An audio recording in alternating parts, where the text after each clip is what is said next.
විනාඩි 20න් හදන්න පුළුවන් කරි එකක්.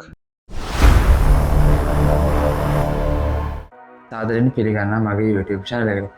ඉතින් මම අද ඔයාලට අරගෙන ආවේ කොහොමද හරියට මුරුංග කරි එකක් හදන්නේ කියලා.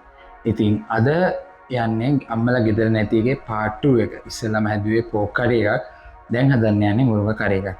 ඉතින් ඒකෙදි ඉස්සෙල්ලාම නම්දා වෙලුව සුද්ධ කරලා කපාගත්ත මුරුංග ටිකක් ඕනේ. හොඳට හොදගත්ත පරිප්පු ඕනේ. ලුණු ඕනේ. කහකුඩු ඕනේ. තුන පහ මිරිස් උළුහාල් පහුකිරි වගේ පහුකිරි ටිකක් ඕනේ. කපාගත්ත ලූණු කුරුදු කරපිංචා කපාගත්ත සුදු ලූණු ටිකක්. ඉතින් වැඩි කතා නැතුව අපි යමු කොහොමද මුරුංග කරි එක හදන්නේ කියලා බලන්න. ඉතින් අපි පරිප්පු ටික දාගන්න ඕන.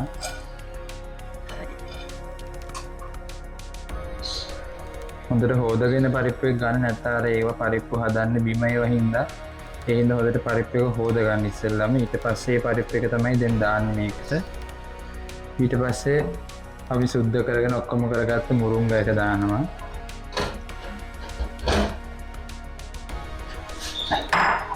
ඊට පස්සේ ඒකට පස්සේ අපි ගත්ත සුද්ධ කරගත්ත කපල සුද්ධ කරගත්ත ලූණු එක දානවා. සුදු ලූණු දානවා. ඊට පස්සේ කරපිංච දානවා. ලූණු ටිකක් දානවා ඒකටම. කුරුඳු ටිකත් එහෙමම දානවා ඒකට. ඊට පස්සේ අපි මේවා කරගත්ත මිරිස් ටික දාගන්නවා ඒකට. ඊට පස්සේ උළුහාල් ටික දාගන්නවා. ඒකත් එක්කම තුනපහ කුඩු එකක් දාගන්නවා.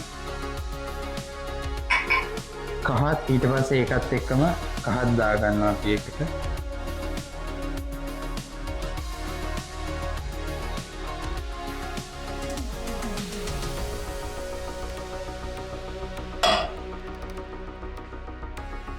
කහත් දාගන්න. ඊට පස්සේ ඒකට අර අපි කරගත්ත පහුකිරි ටික ඒ ටිකක් දාගන්න හොඳට තැම්බෙන්න හින්දා.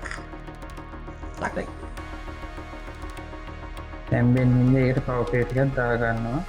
ඊට දාලා චුට්ටක් කලවම් කරගෙන ඉතින් අපි දැන් මේකට පරිප්පු දාලා දෙන්න ඒක චුට්ටක් තැම්බෙන්න ඕනේ. විනාඩි 5ක් විතර තමයි පරිප්පු එක තැම්බෙන්න යන්නේ. ඒ වගේම ඔයාලට මේකෙදි කිරිමම් පාවිච්චි කරා වගේම ඔයාලට වතුර පාවිච්චි කරලත් මේක තම්බ ගන්න පුළුවන්. ඉතින් අපි දැන් තැම්බෙනකම් විනාඩි 5ක් විතර පියනකින් වහලා තියාගමු. ඉතින් හරිය විනාඩි 5කින් 6කින් විතර හොඳට ආයෙ පාරක් මූඩි අරලා බලන්න තැම්බිලාද නැද්ද කියලා. තැම්බිලා නැති වුණොත් ආයෙ පාරක් මූඩි වහලා තැම්බෙන්න දෙන්න. ඉතින් මගේ එක දැන් හොඳට තැම්බිලා තියෙන්නේ. ඒක හින්දා ඒකෙදි අපි ඉස්සෙල්ලම ලුණු දාගත්තේ නැහැ. දැන් තමයි ලුණු දාගන්නේ. මොකද ඉස්සෙල්ලම ලුණු දාගත්තොත් අපිට රහ හොයාගන්න බැර වෙනවා. ඉතින් ඒ හින්දා දැන් ලුණු දාලා ඊට පස්සේ ඒකත් එක්ක මිටිකිරි දාගන්නවා. ඉස්සෙල්ලා පහුකිරි දාගත්තේ තැම්බෙන්න හින්දා. පහුකිරි වෙනකොට වතුර දාන්නත් පුළුවන් කියලා කිව්වා. දැන් මිටිකිරි තමයි දාගන්නේ. මිටිකිරි දාගන්නේ අපි පරිප්පුයි මුරුංගයි දෙකම එකතු කරලා කරි එකක් නේද? එතකොට හොදි තියෙන්න ඕනනේ කන්න.